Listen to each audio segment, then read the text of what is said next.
मेरे वीडियोस को देखते रहने के लिए मेरे चैनल को सब्सक्राइब कीजिए और बेल आइकन को दबाना मत भूलिए।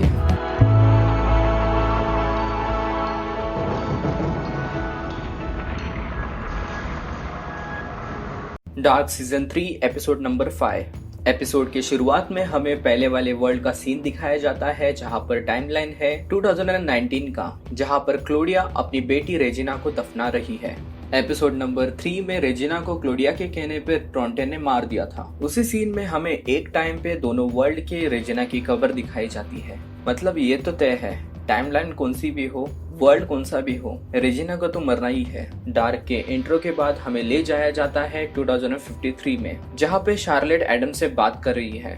एडम उसे कन्विंस करने की कोशिश करता है कि वो उसके साइड आ जाए। फिर एडम शार्लेट को बताता है कि एवा कभी भी कामयाब नहीं हो पाएगी। फिर हमें दूसरे वर्ल्ड का नेल्सन फैमिली का हाउस दिखाया जाता है जहाँ पे टाइमलाइन है 2019 का। लास्ट एपिसोड में हमें दिखाया गया था कि जोनस और मार्था नेल्सन्स के घर में इंटीमेट होते हैं और इस सीन में वो अभी नींद से उठ रहे हैं। वो दोनों न्यूक्लियर प्लांट की तरफ निकल जाते हैं, उन्हें एपोक्लिप्स को रोकना है। मार्था जब अपने कमरे से नीचे आती है तभी उसे कैथरीन मिलती है।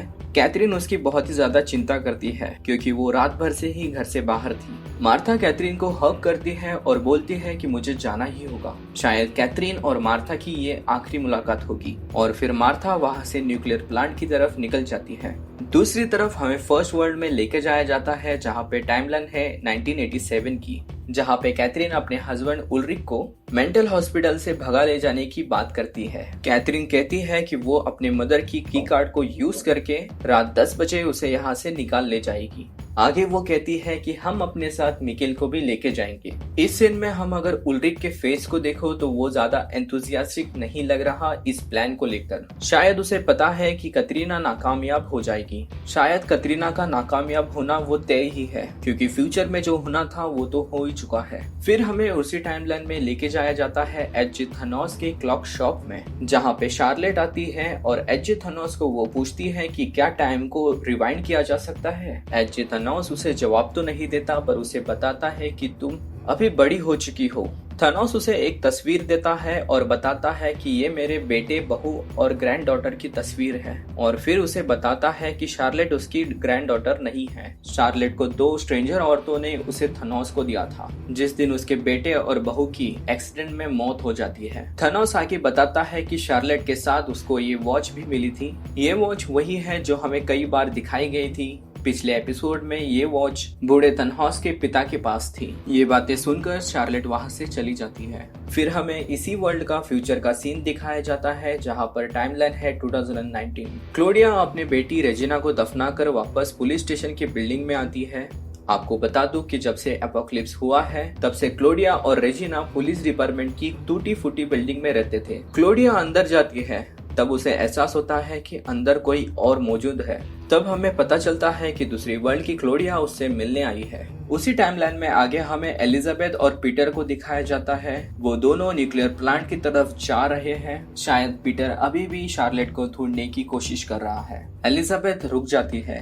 वो पीटर को बताती है कि वो अंदर नहीं जाना चाहती क्योंकि वो मर चुके हैं। फिर एलिजाबेथ कैरिवैन की तरफ चली जाती है जहाँ पर अभी वो रहते हैं। दूसरी तरफ क्लोडिया दूसरे वर्ल्ड की क्लोडिया से बात कर रही होती है। दूसरे वर्ल्ड की क्लोडिया उसे कहती है कि वो उसे गाइड करना चाहती है रोशनी की तरफ। यहाँ पर 2 ग्रुप्स हैं जो लड़ रहे हैं टाइम ट्रैवलिंग के लिए। वो 2 ग्रुप और कोई नहीं, लाइट एंड डार्क है, मतलब एवा और एडम। दूसरे वर्ल्ड की क्लोडिया चाहती है कि क्लोडिया ज्वाइन करे एवा की साइड को। फिर वो उसे बताती है कि जोनस मरा नहीं है। जोनस दोनों वर्ल्ड्स को डिस्ट्रॉय करना चाहता है अंटिल द नॉट। फिर वो उसे बताती है कि ईवा को दोनों वर्ल्ड को बचाना है। फिर दूसरे वर्ल्ड की क्लोडिया उसे पास्ट की कई बातें समझाती है और बताती है कि बहुत सारी चीजें दोबारा होंगी और फिर वो बताती है कि जोनस की वजह से कैसे एपोक्लिप्स ट्रिगर होगा और ये सब चीजें कैसे लूप में रिपीट होंगी। फिर हमें दूसरे वर्ल्ड में लेके जाया जाता है जहाँ पर टाइमलाइन है 2019, जहाँ पर जोनस न्यूक्लियर प्लांट के बार्क वायर को काट के अंदर जाता है। जब मार्था उस बार्क वायर से गुजरती है तब बार्क वायर की वजह से उसके फेस पर स्क्रैच लग जाता है। जोनस उस स्क्रैच को नोटिस करता है। जोनस मार्था को बताता है कि वो स्क्रैच वैसा ही स्क्रैच है जैसा कि उस मार्था के ऊपर था जो उसे इस वर्ल्ड में लेके आई है। इसका मतलब एक ही है कि ये सब कुछ रिपीट हो रहा है। जोनस मार्था को बताता है कि ये सब कुछ रिपीट क्यों हो रहा है। अगर हम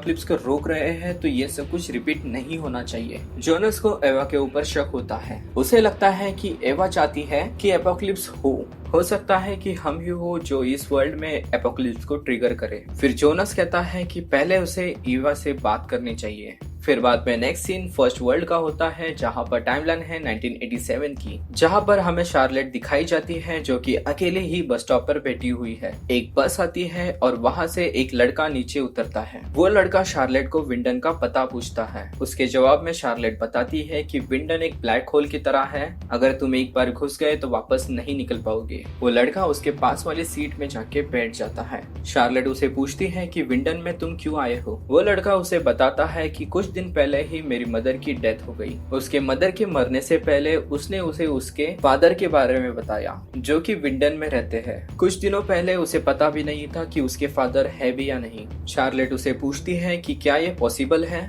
कि किसी को वापस लाया जा सके जबकि वो मर चुका है। लड़का उसे पूछता है कि वो कैसे होगा। शार्लेट उसे बताती है कि तुम्हें उन्हें मरने से पहले वापस लाना होगा। शायद इन बातों को एजी थनोस ने उसे बताया था। फिर बाद में वो लड़का अपने आप को इंट्रोड्यूस कराता है। वो बताता है कि उसका नाम पीटर है, वही पीटर जो आगे चल के शार्लेट का पति होगा। फिर हमें उसी वर्ल्ड में 2020 का सीन दिखाया जाता है, जहाँ पर एलिजाबेथ अपने फादर को अकेले ही छोड़ के कैरीवान की तरफ वापस आती है, जहाँ पर वो रहती है। अंदर आने के बाद वो देखती है कि वहाँ पे ऑलरेडी कोई चोर उनका खाना चुरा रहा है। जब एलिजाबेथ भागने की कोशिश करती है तब वो चोर उसके सर पे मार के उसे बेहोश कर देता है। फिर जब एलिजाबेथ बेहोशी से उठती है तब उसके हाथ बंधे हुए होते हैं और वो चोर उसी के घर पे खाना बना के खा रहा होता है। उसने कई दिनों से खाना नहीं खाया होता है। खाना खाने के बाद वो चोर उसके ऊपर जबरदस्ती करने की कोशिश करता है। तभी वहाँ पे पीटर आ जाता है और उसे रोकता है। पीटर और उस चोर के बीच में लड़ाई चल ही रहती है। तभी एलिजाबेथ को एक चाकू मिलता है और उस चाकू से वो अपने हाथों की बंधी रस्सियां काट देती है।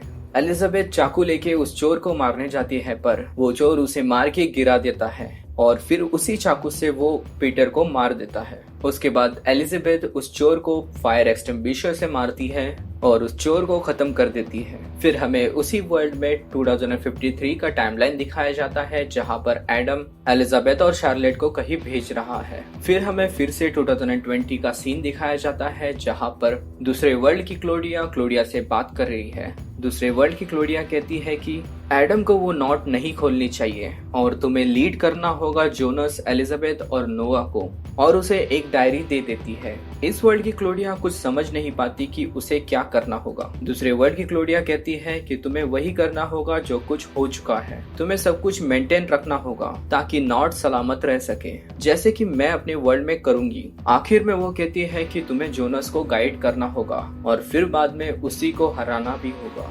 इस वर्ल्ड की क्लोडिया उसे जाते जाते पूछती है कि मुझे कैसे पता होगा कि मुझे क्या करना है। उस वर्ल्ड की क्लोडिया कहती है तुम्हें जो करना है वो उस डायरी में लिखा हुआ है, और वो वहाँ से टेलीपोर्ट होके चली जाती है। फिर हमें दूसरे वर्ल्ड में लेके जाया जाता है, जहाँ पर टाइमलाइन है 2019 की, जहाँ जोनस और मार्था एवा से मिलने जा रहे होते हैं। मार्था उससे पूछती है कि क्या करोगे अगर ये सच होगा कि दोनों वर्ल्ड में से सिर्फ एक ही बचाया जा सकता है। जोनस उसके जवाब में कुछ नहीं बोलता। मार्था उसे बताती है कि तुमने पहले ही डिसाइड कर लिया है कि तुम तुम्हारे वर्ल्ड को बचाओगे। जोनस उसे कहता है कि मैं कुछ भी नहीं चाहता।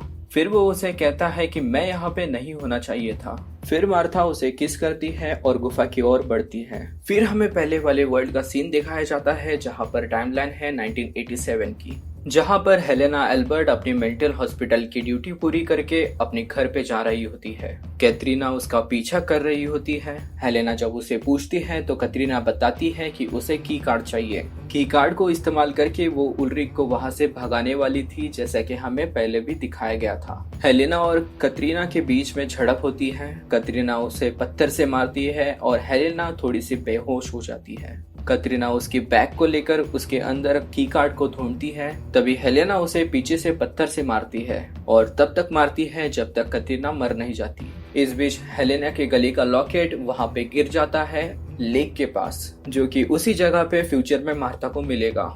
हेलेना को रियलाइज होता है कि उसने कैटरीना को मार दिया है। हेलेना कैटरीना के बैग में पत्थर डाल के उसे लेक में डुबा देती है। फिर हमें उसी टाइमलाइन में दिखाया जाता है खानवाल्ड हाउस, जहाँ पर इनस और मिकेल छुट्टियों से वापस आते हैं। फिर हमें हेलेना के घर का सीन दिखाया जाता है जहाँ पर वो घर आती है, उसके हाथ और मुंह पे खून है। यंग कैटरीना उसे देख के पूछती है कि उसे क्या हुआ। हेलेना एक मर्डर करके वापस आई है। इस सिचुएशन में भी उसे यंग कैटरीना के गर्दन का लव बाइट दिखाई देता है। हेलेना कैटरीना को उसके लिए बहुत मारती है। फिर हमें एवा के ऑफिस का सीन दिखाया जाता है जहाँ पर मार्था और जोनस आते हैं। जोनस एवा को बताता है कि तुमने मुझसे झूठ कहा, तुमने कहा कि तुम दोनों वर्ल्ड्स को बचाना चाहती हो, मगर आखिर में बस एक ही वर्ल्ड को बचाया जा सकता है। फिर जोनस उसे बताता है कि मुझे अपने वर्ल्ड वापस जाना है। फिर एवा जोनस को घुमा फिरा कर कई चीजें बताती है जैसे कि वो हमेशा करती है, और फिर बोलती है कि तुम्हारी जर्नी यहीं पे खत्म होती है। और वहीं पर 2053 की फ्यूचर मार्था एंटर करती है। एवा जोनस को बताती है कि तुम इस वर्ल्ड में जितना काम करने वाले थे उतना काम तुमने कर दिया। मार्था एवा को बताती है कि हमने कुछ भी नहीं किया, हमने एपोक्लिप्स को रोकने के लिए भी कुछ भी नहीं किया। फिर वहां पर तीसरी मार्था एंटर करती है। इस मार्था के फेस के ऊपर एक बड़ा सा कट है और वो स्क्रैच भी है जो न्यूक्लियर प्लांट के पास बार्क वायर से उसे लगा था। इसका मतलब जो अभी मार्था है वहां पे, उसके कुछ टाइम के बाद की ही ये फ्यूचर मार्था होगी। वो मार्था से सॉरी बोलती है और जोनस को गोली मार देती है। जोनस मरते मरते उसे सेंट क्रिस्टोफर का लॉकेट दे जाता है जो कि उसके पास लाइफ टाइम तक रहेगा। इस सीन को यहाँ पर समझने में बहुत ही ज्यादा हार्ड है। क्रिएटर्स ने एक भी हिंट नहीं दिया है अब तक कि क्यों मार्था ही जोनस को मार देती है। शायद आगे वाले एपिसोड्स में पता चले। आगे वाले एपिसोड्स को देखते रहने के लिए मेरे चैनल को सब्सक्राइब कीजिए। Thank you for watching, stay tuned.